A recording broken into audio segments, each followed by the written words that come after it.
They thought I was just a quiet old man living on the edge of town. They bulldozed my fences, paved my fields, and built 96 brand-new luxury homes on my land. I watched every brick rise, every nail hammered, and every family move in. But what they didn't know was that I never sold an inch of it. When the HOA came to me 3 years ago, they arrived with polished smiles and papers thicker than a Bible. They said they'd purchased my land from a developer, land that had belonged to my family for 3 generations. I told them it wasn't for sale. They told me it was already done.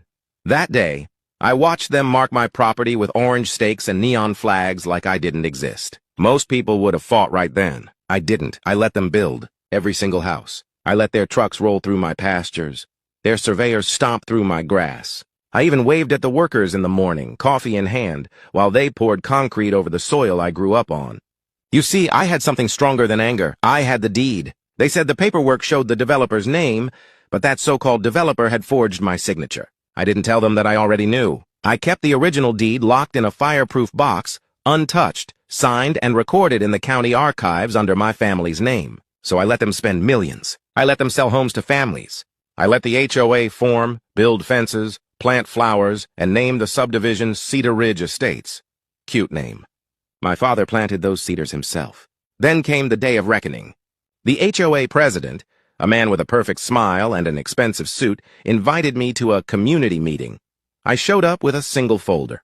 Inside was the original deed, the survey maps, and a copy of the court order I had quietly filed months before. When I placed that deed on the table, silence fell over the room like thunder. One of them laughed nervously. Another said it must be a mistake. But the county clerk didn't think so. 2 weeks later, the court confirmed what I already knew. Every inch of those 96 homes still belonged to me. The HOA had built an entire neighborhood on land that was never theirs. And now they owed me every dime in damages, every dollar in rent. The same people who ignored me now begged me to make a deal. So what did I do?